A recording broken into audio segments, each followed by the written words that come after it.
It is a busy night for sports here in the DMV and all around the area. We've got plenty for you tonight. Stephen Strasburg, the end of an era for a DC sports hero. We'll check in on his official retirement and all the marbles in the NCAA Women's Basketball Championship. Iowa and South Carolina squaring off, and it is the home opener for the DC Defenders. And yes, that famous beer snake is back. We've got all you need to see from a big win at Audi Field. All that and more coming up right now on Game Night.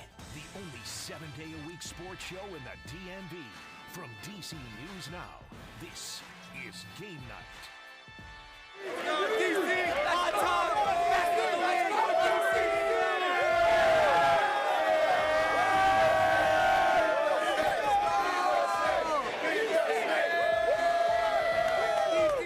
Welcome into Game Night. I'm Alex Flum alongside Brandy Flores. And Brandy, you were out there at the Defenders game today.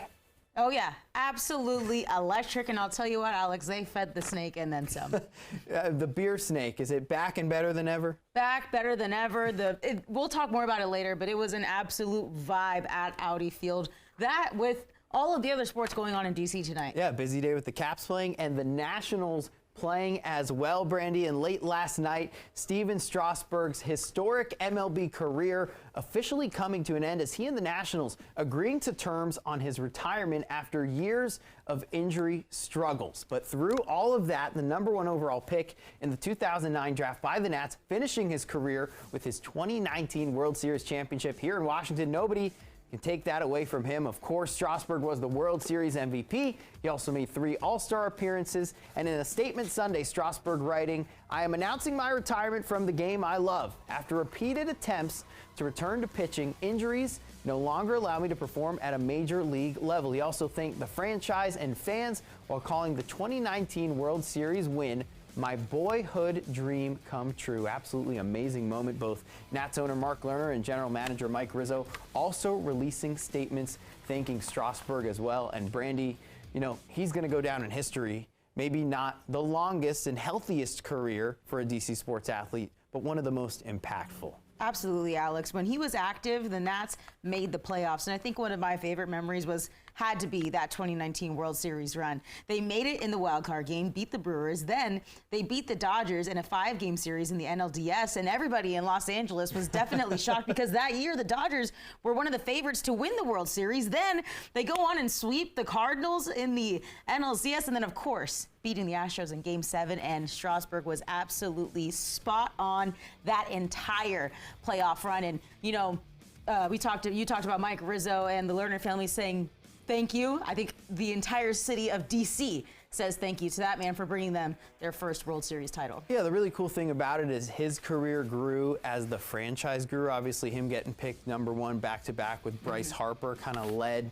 to the return of, not even the return, the beginning of success for this Nationals franchise when they came to Washington.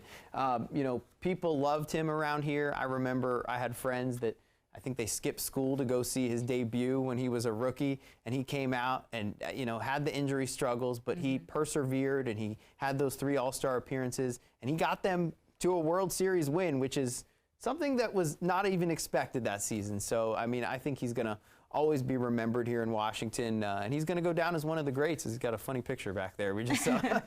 Yeah, and you know, you talk about how great he was throughout his entire career here. When he was healthy and pitching, I think it was 6 or 7 seasons when he was starting for over 24 games. They made the playoffs 5 times.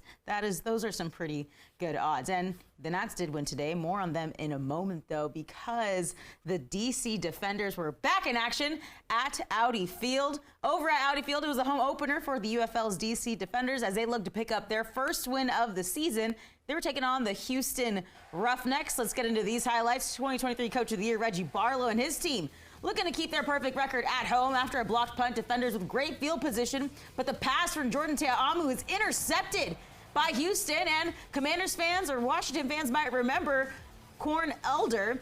He takes it to the house. Roughnecks taking the lead 6-0 early. Defenders look to shake it off, though, and respond, and they will, and they do. It's all about lifting each other up throughout this game to continue and persevere, and that is what Jordan Te'amu did, driving right down the field. This time, the the handoff to Darius Haggins, and that is the first Defenders touchdown at Audi Field of the season as they tie up the game. At the half, it was tied at 12 apiece. Jumping to the fourth quarter, though, Defenders down by 3, and Tia Alm was going to air it out to Ty Scott for a 17-yard touchdown. The attempt for 2 extra points is good. DC leads late by 5 in the game. Last chance for Houston. Seconds left on the clock. Pass is incomplete, and the Defenders will win this game. True to the name, they defended the district and pick up their first win of the year, 23-18 over the Roughnecks. They stay perfect at Audi Field, 10-0 so far. And after the game, head coach Reggie Barlow and quarterback Jordan Ta'amu talked about how the fans helped them come out with the dub. Having the 2 touchdowns on that side where the beer snake was amazing. I mean, it was just like a surreal moment. If I want to score, I want to score on that side every time. I'm humbled by it every time we get a chance to come back here. The fans were extremely loud, and they were loud. And I know today there's a lot of options, right? The Nationals was playing, we were playing. I think there was a hockey game or something going on. So, I mean, DC, that's where it's at, right? All right, so tough season opener for the Defenders after the season they had last year, making it to the title game as the runner-up. But today they showed some strides. They pulled out that win. Seemed like Reggie Barlow was satisfied with that win too. Absolutely. One thing after the game that Reggie Barlow talked about was how the running game was basically non-existent in the first game, and that is probably what ended up to the loss. Also, their offense was just not put together. But you have to remember, this is the UFL, it's a developmental league, so it's not the same players that are coming over from last year. There are quite a few, but things obviously turning out a lot better. Defense absolutely stout, true to the name. Can't be the Defenders and not defend, right, Alex? But I think the biggest takeaway for me, Audi Field, soccer fans know when you go to a game there, it gets so loud. And the entire time, people were having a great time contributing to the beer snake. It was some great family fun, though, I will say. So don't hesitate taking your kids out to Audi Field, because these fans are respectable and they're just thirsty for a good football team, and the Defenders are giving them that. And at the late in the game, the Houston Roughnecks were jumping off sides, false start, because it was so loud they couldn't hear the cues properly. So the Defenders and the fans in DC go 1-1. They couldn't win without one another. Well, I think the Commanders are getting there. Fans want to see winning from them. But in the time being, seeing the Defenders win, I think that's a nice consolation and a growing fan base out there at Audi Field. Gotta love it. It's pretty cool. Well, we're going to talk some big-time sports. It's not every day you get a matchup like this, right, Brandy? The National Coach of the Year, Dawn Staley, South Carolina, undefeated, going up against Caitlin Clark in Iowa. Caitlin Clark obviously mesmerizing the nation this year as the National Player of the Year. So for all the marbles in the NCAA Women's National Championship game in Cleveland, early on, the Caitlin Clark show continues. Deep shots like this, they've just become the norm. Nailing that triple game high 30 for Caitlin in this one. And just before the half, South Carolina on the other end, Tahina Pow puts the Gamecocks in front. They take a 3-point lead into the break. And in the second half, South Carolina freshman Tessa Johnson getting it going on fire off the bench. She led the team with 19 points, and South Carolina goes on to win it all, finishing the season undefeated. An emotional Dawn Staley right there as her dynasty continues. Caitlin Clark in Iowa falling this one 87-75. South Carolina perfect 38-0 season. Wow. Dawn Staley wins her 3rd national title with the Gamecocks, the 10th perfect season in women's college basketball history. They wanted this, and I hope we can erase whatever pain they had last year experiencing not being able to finish it here. So I'm just super proud of where I work. I'm super proud of our fans. I mean, it's awesome. It's awesome. It's unbelievable. So an amazing win for South Carolina, and a couple awesome things to say. First off, after the game, Dawn Staley took time in the post-game celebration to shout out Caitlin Clark and what she's done for the game of women's basketball. And it's so cool just to be able to see this matchup, to see this stage. I mean, I think it's the most watched college women's basketball tournament ever. I mean, this year's women's basketball tournament, more exciting than the men's. I think it's not controversial to say that at all. I think it's accurate. So just an awesome final. And, you know, Caitlin Clark, best player in the nation, but South Carolina, I think they got the best coach and the best team after what we saw today. Yeah, I think America wanted Caitlin Clark to win, but I mean, who didn't? She had one of the toughest roads to get to this point, so if she would have won, it would have been cemented in history. But either way, whoever picks her first in the WNBA draft is getting a great player. But shout out to Dawn Staley, 3rd national championship as a women's college coach. It's absolutely amazing. And you talk about how this was one of the most watched NCAA tournaments of all time. I just think, look what we've seen in the past 3 years. I'll say 3 years, where ESPN and national media outlets have consciously put effort into putting on and into putting out these types of tournaments, women's sports. And guess what? Every single year, every single game, they break records, because now it's the excuse was before, oh, nobody watches women. Well, look at that. Look what happens when... Can't make that excuse now. No, in just 3 years of putting a little bit of effort into women's sports, ESPN having a great panel of analysts as well, it was one of the most entertaining tournaments to watch this season, and hands down better than the men's. And I'm excited to see, obviously there was so much Caitlin Clark talk this past year. I think there's going to be a lot more stars we're hearing about, and it's just going to get bigger and bigger. Yeah, and you know, I feel like we do our part here on Game Night. Yeah. We cover women's sports pretty equally to men, I would say. Yeah, absolutely, and we're proud to do it. Absolutely. Well, coming up on the show, we've got a lot more. We're going to hit the ice with the Washington Capitals as that playoff push is really heating up. They need a win tonight. We've got the highlights next.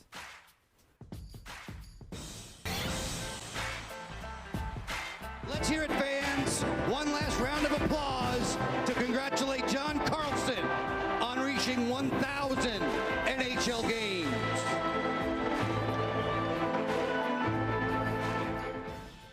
Special moment for Capitals defenseman John Carlson. Of course, TJ Oshie just recently reaching 1,000 games. Now Carlson honored for reaching 1K. But let's get down to business. Entering the Sunday, the Washington Capitals are in a tight playoff race as one of about 5 teams in tight contention for the last 2 spots in the Eastern Conference playoffs. The Caps hosting the Ottawa Senators looking good early into the first. Max Pacioretty finds the back of the net to break the ice. It's 1-0 Caps, tied at 1 goal apiece now late in the second. Off the rebound, Alexi Protas puts it back and scores. Caps back in front 2-1, but the Senators able to tie it in the third and force overtime. First minute of the extra period, Jake Sanderson fires and ends the game right there. The Capitals have now lost 6 straight games. They still get a crucial at least 1 point in the standings with the loss coming in overtime, but it's another loss during a late season stretch in which every point counts. I think we're not in sync. I think that we're just a little bit off on a lot of certain plays, whether they're big plays or small plays, and couple that with, you know, untimely, you know, breakdowns. That's a recipe for disaster. And checking on the wild card playoff race right now, the Islanders, they're 3rd in the Metropolitan Division with 85 points, so the Caps could get in that way if they can pass them. After that, the Red Wings in the 2nd wild card spot with 84 points, and then the Penguins, Capitals, and Flyers, all with 83 points. I mean, this is as tight as it gets right now. Just 5 games remaining for the Caps, and they will play Detroit, Tampa, and Philly in that span. So crucial games coming up, and we're going to see if they can get in this thing.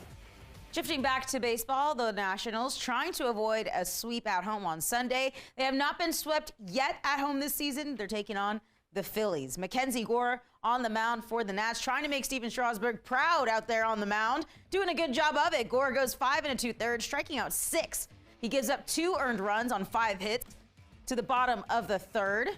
It's a 1-1 game. Joey Meneses gets this one past the infield. That's going to score Lane Thomas. That makes it 2-1 Nats. Top of the 9th, it's 3-2 Nats. Trey Turner, familiar face, hits it deep to left. Jesse Winker, known for his hitting, makes a great catch against the wall. Put your brooms away, everybody. The Nats avoid being swept. Put them back in the closet as they beat Philly.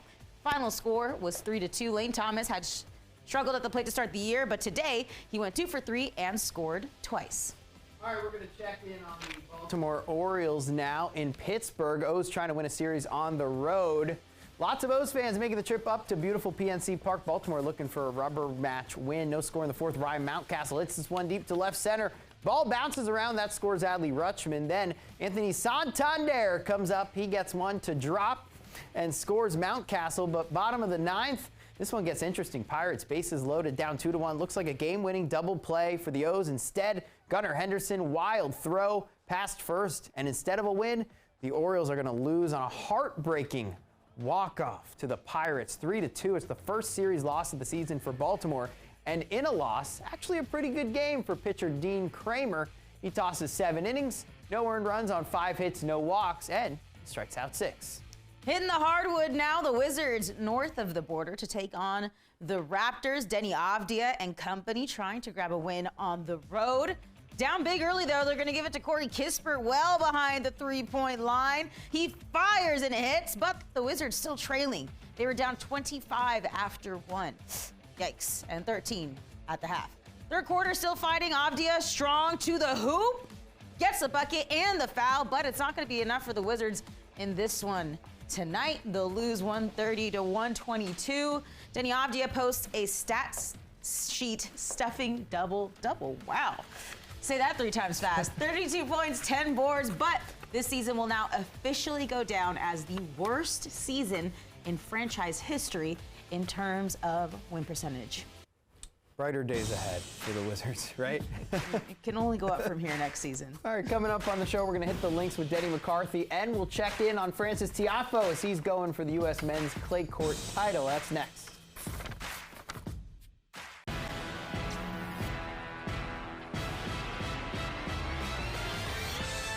Welcome back into Game Night. DC's favorite tennis star, Francis Tiafoe, the defending champion of the U.S. Men's Clay Court Championship, trying to win it for the second straight year on Sunday, facing a familiar foe in Ben Shelton. Shelton took the first set with Francis taking the second set, but in the third, Shelton was able to power through, earning the 7-5, 4-6, 6-3 win. Tough loss for Francis, but afterwards, he took the opportunity for a playful jab at Shelton after the match. Great job to my team, Jordy, Christian, KJ. It's been a really tough year, and here playing the final has been really great. So I mean, it sucks we couldn't get it done. Screw you, Ben, but.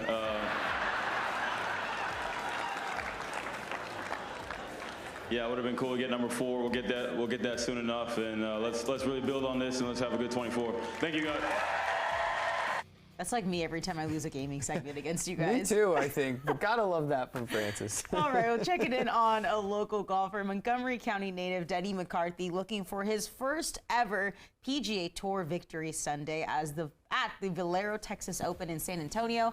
McCarthy making a late push behind Akshay Bhatia on day 4. McCarthy, incredible performance on the back 9, posting 8 birdies in that span to come back and force a playoff. But in the playoff, he's edged out by Bhatia. McCarthy finishes the weekend at 20 under par and just misses his first PGA Tour victory to a 22-year-old. Was trying to stack shots together. I was just trying to kind of continue what I have been doing all week, and just strung together a lot of really good shots, a lot of good putts. They were falling. I kind of just got in my own little world out there, got in the zone, and it was a great day. It really sucks that it had to end like that, but just got to move forward. And Loudoun United back in action this Sunday. They were taking on Birmingham Legion FC. 48th minute, Abdullah Tif Abukora will get Loudoun United on the board with a goal. So they get on the board there. We go to the 74th minute, and Birmingham, they're going to tie it up now. And now for the lead, a great shot by Tyler Pasher as Birmingham scores there for the 2-1 lead, and Loudoun falls in this one. They're going to lose this game down in Alabama, 3-1. Well, coming up on the show, we're going to get to our trivia segment where we'll be quizzing Brandy on movies. I'm just kidding. Brandy said quiz me on anything but movies tonight. No, we're not doing movies. We will be quizzing you on world capitals. That's coming up right after this. All right.